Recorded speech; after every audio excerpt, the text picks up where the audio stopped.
Well, that was a movie. Hello and welcome back to First Thoughts. I'm Simon, this is Justin, and today we're giving our quick first thoughts on Eleanor the Great, which in case you're unaware of that, I feel like a lot of people are considering we're the only two people opening night. It is Scarlett Johansson's debut as a feature film director. And we wanted to see this primarily for that reason. There wasn't much else reason to see it. It was getting panned by critics. Audiences thought it was okay. It has like a 6.8 right now on IMDb, a 53 from critics. Higher than I expected. Oh, higher than you expected. Okay. For those of you who don't know what it's about, it follows Eleanor, who is a 94-year-old woman who is moving back to New York for the first time in I don't know how long. A long time. She 40 years, I believe? No, she said after 40 years of living in New York, she moved to Florida. She didn't specify how long. Maybe she did, but I missed it. Anyway, yeah, so she's moving back to New York after the passing of her dear friend, what's her name? Bessie.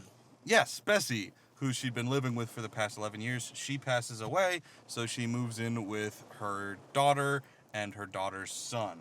And then hijinks ensue. As IMDb synopsis puts it, a tale takes on a dangerous life of its own. Ooh, what does that mean? So to say this without getting into spoilers, this is one of those movies where somebody lies about something and then that lie just keeps getting bigger and bigger and bigger. And you know the whole time the facade is going to have to fall, the bubble has to burst at some point. And it's just, I hate these kind of movies. They're so painful. So I'm going to try and be objective and review the movie outside of that, but right off the bat, I'll be honest, not a fan of this plot at all. I'm really not. Me neither. It is, that trope might be the most common of those tropes in TV and movies that I could think of. It's up there with the third act couple just not talking to each other about something really simple and so fighting for an entire act trope. It's 1 and 2. And both of those, probably my least favorite tropes of all. Oh, yeah. So yeah, as soon as I realized what this movie was, because we just saw the trailer yesterday, and I thought, oh, Holocaust survivor movie? Interesting, coming back to the family. Mm-hmm. I didn't really grasp what was going on. After, seeing it's just all about that trope, wow, yeah, perfectly by the numbers. We've all seen this movie. At least in Mrs. Doubtfire, it's hilarious for 90% of it before they do the trope. Yeah. But, I just wasn't a fan of the story. I mean, there was parts of it that were, trying to be tearjerker and kind of worked okay. They didn't make me cry at all, but those moments where it got a little more emotional, where we got to see a little bit more of the connection with Eleanor and Bessie. Yeah. The best moments in the movie to me. Yeah. Honestly, should have been the movie, but instead we have to do this whole lying situation. Yeah, because this is a minor spoiler, but Bessie, as we said, she's the best friend of the main character who dies, and she dies right at the beginning, And so most of what we see of her is flashbacks. Right. And those flashbacks were by far, to me, the best thing about the movie. Yeah, by far. I agree. And I was like, I would have much preferred a movie about that night that we keep flashing back to. That night, their friendship, yeah, her history. There's so much there that could have been a more interesting movie that I kind of thought this movie was going to be going in. And then it was, lying situation. Let me just hold this really silly little thing situation I could have just cleaned up immediately. Yeah. And then, probably still had some emotional healing. Yeah. But, whatever. We'll just do this. And then it tries to, give her an excuse for her lie, and it's a cop-out. Yeah, but again, it's an obvious cop-out. Yeah. I just wasn't a fan of any of that. But leaving the plot alone, because plot, it's subjective. Is it a trope? Yes. Is it overdone? Yes. Is it annoying? All of those, yes. But somebody obviously likes that story because somebody wrote it. So it's that's subjective. Let's talk about the objectives as much as you can with art. It's all subjective. But we watched this mainly because Scarlett Johansson directed it, right? So, well, I did. I watched it because you picked it. Yes. So therefore, that's why you watched it. Transitive property. As as a first-time director, she was fine. I thought it was unremarkable from a directing standpoint, but it also didn't stand out as amateurish or rookie-ish. It felt fine. I thought the directing was fine. I think probably the best thing about her directing style was letting the actors breathe. It kind of let the actors just kind of go, it felt like. Just do them and not worry about... And this is all obviously me guessing. I wasn't there on set. I don't know. But it felt like it was a relaxed set based on how things were going. And it's like, okay, that's how a lot of actors turn directors work. Like, that's how Ron Howard works. That's how Clint Eastwood infamously works. He only does, like, one take of everything because he's like, actors hate doing a bunch of takes. We're just going to do one. So maybe that was kind of her style of just like, all right, loose, relaxed fun. And I think it brought out a really good atmosphere. And I thought the acting was actually really good in this movie. Even though I didn't know who half the actors were. I thought, obviously the Eleanor character, she's played by an actress named June Squibb. And so obviously she's got the most screen time, and I thought she was good. And I think most people are going to be talking about her, or maybe Erin Kellyman, who plays Nina, a college girl who meets her. But frankly, Rita Zohar, who plays Bessie, to me, was phenomenal. I thought she was fantastic.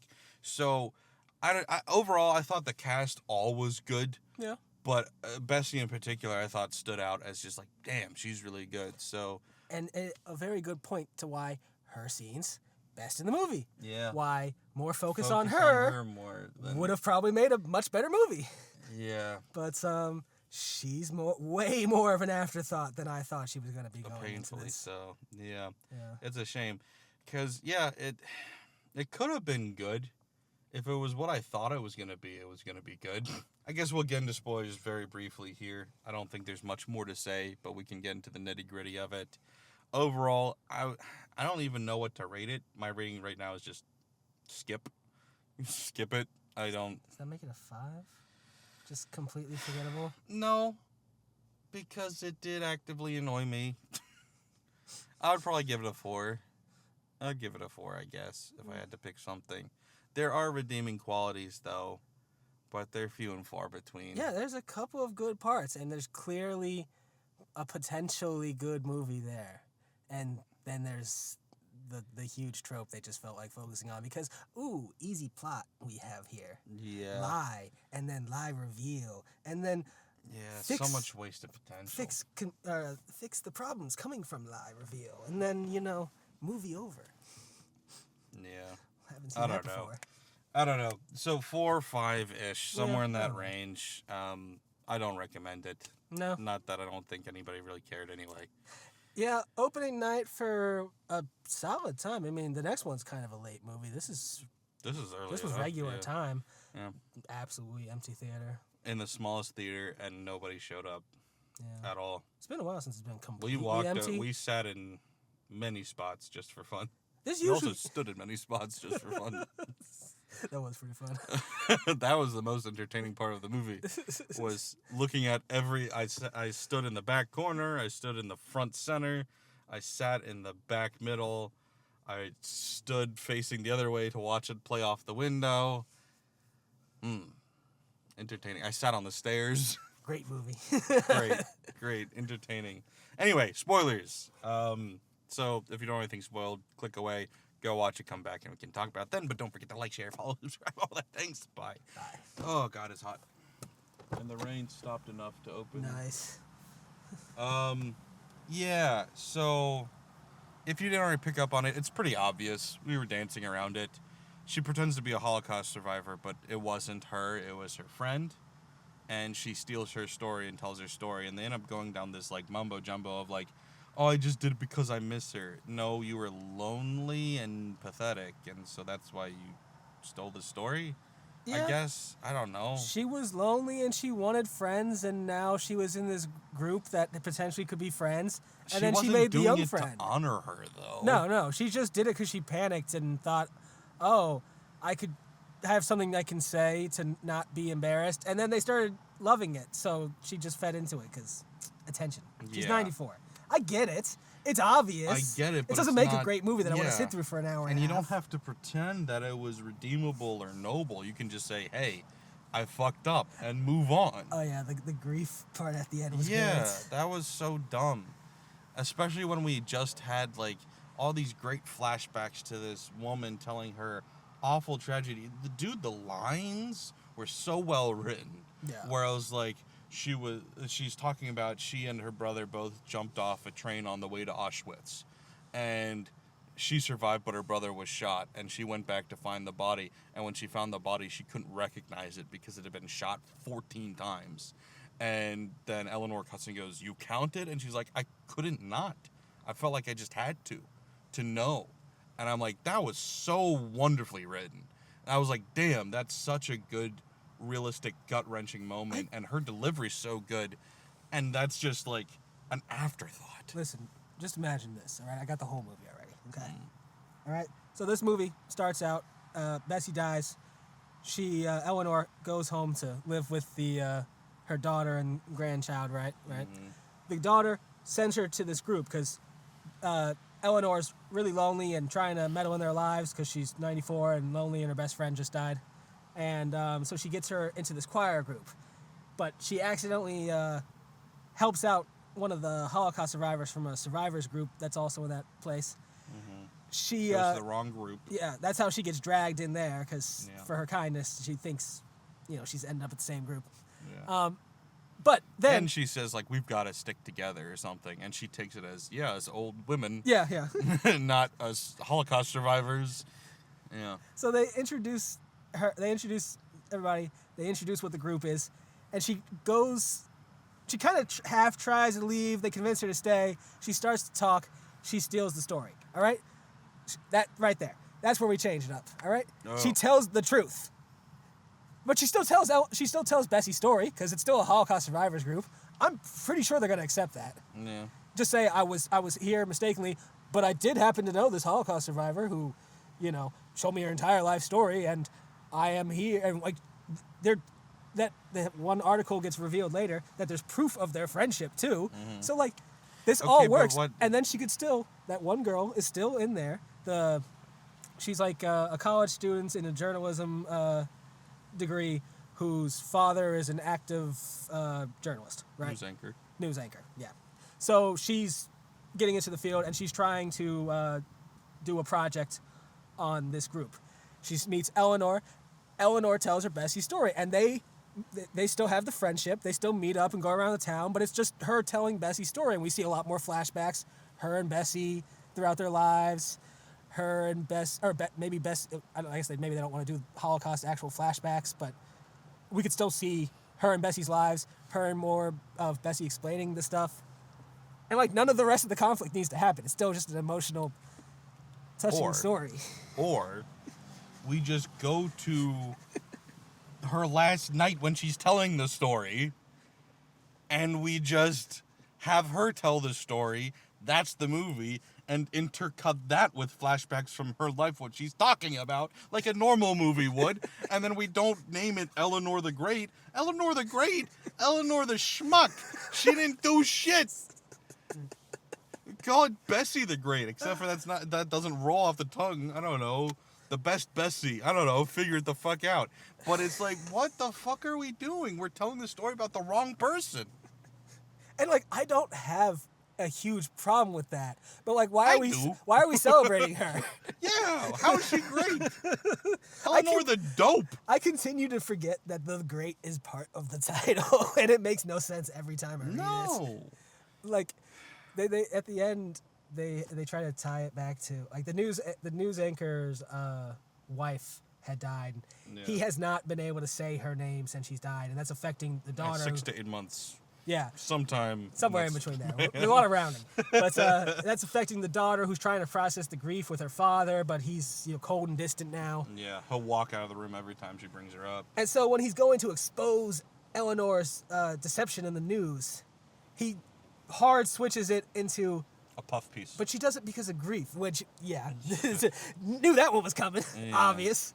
Because, of course, that's going to happen in these stories. Stupid. So, especially for this, because, like, she's not evil or anything. She's just old. And Yeah, I thought lonely. like you just say like she's got dementia. Oops. No. She even has a dumb line because she says it at the beginning of the movie where she says you live with somebody for 11 years and you forget where one person ends and the other one starts. Yeah. And you're like, that's cute. And then she says it at the end when she gets in front of this group of Holocaust survivors again and they're all glaring at her like, all right, explain yourself. And she goes, this story is about Bessie. And you're like, okay, good start. You're like, I stole her story. I knew her for 11. We lived together for 11 years. And when you live with someone 11 years, you forget where. I'm like, shut the fuck up. You didn't forget, you conniving old hag. You just stole the story to get street cred. Hey, they knew each other for like 70 years. They just lived together for 11. I hated it. I hated it. It is. I said this to you in the movie, though. I'm not missing the irony at all in Scarlett Johansson telling this story because she is notorious? That's not a word. Notorious for trying to steal roles and people's stories she shouldn't be telling. And here she's like, it's not bad if you've got good intentions. And they got such that ham-fisted story where they put in the story of Jacob and Esau and like, see, lying isn't always bad if your intentions are good. That was hilarious. Oh, you God, mean so it all worked out with no consequences? Not well, at all. No. I guess that's not really the lesson of the story. Because, I mean, when people, like, at least for me, growing up, when you'd be like, you were taught lying is bad, never lie, and then the example that got brought up for me was the Holocaust, and, like, Jews lied about, or people lied about where Jews were. Like, is that really a bad thing? That's a much better argument of, like, sometimes you can lie, because not, well, when you think you deserve the birthright more than your brother, and your mom says, hey, go for it, so you steal it, tricking your father, that's not bad. But listen, there's no consequences for her, and it's even better because it's not like Esau's alive and out there just not getting his birthright. It's not Esau's like his entire life was ruined or anything. No, Esau's already dead. He wasn't even going to use that birthright. And that soup was really good. It was just sitting there. Anyway, yeah. So those hairy backs feel good on you. we're gonna call it there. It's bad, and no. I'm not entirely on the side of it being offensive, but I totally understand why some people are saying it is. It's just very insensitive, and very poorly written, and just to me extremely ineffective in what it's trying to do. The more I talk about it, the more I think about it, the more I dislike it. We're done. Don't watch it. Sorry, Scarlett. Love you. And sorry to everybody involved. Like I said, the cast was good. The cast was very good. Thanks for watching, guys. I hope you enjoyed this more than we enjoyed the movie. Not recommended. Nope. Thanks, guys. Bye.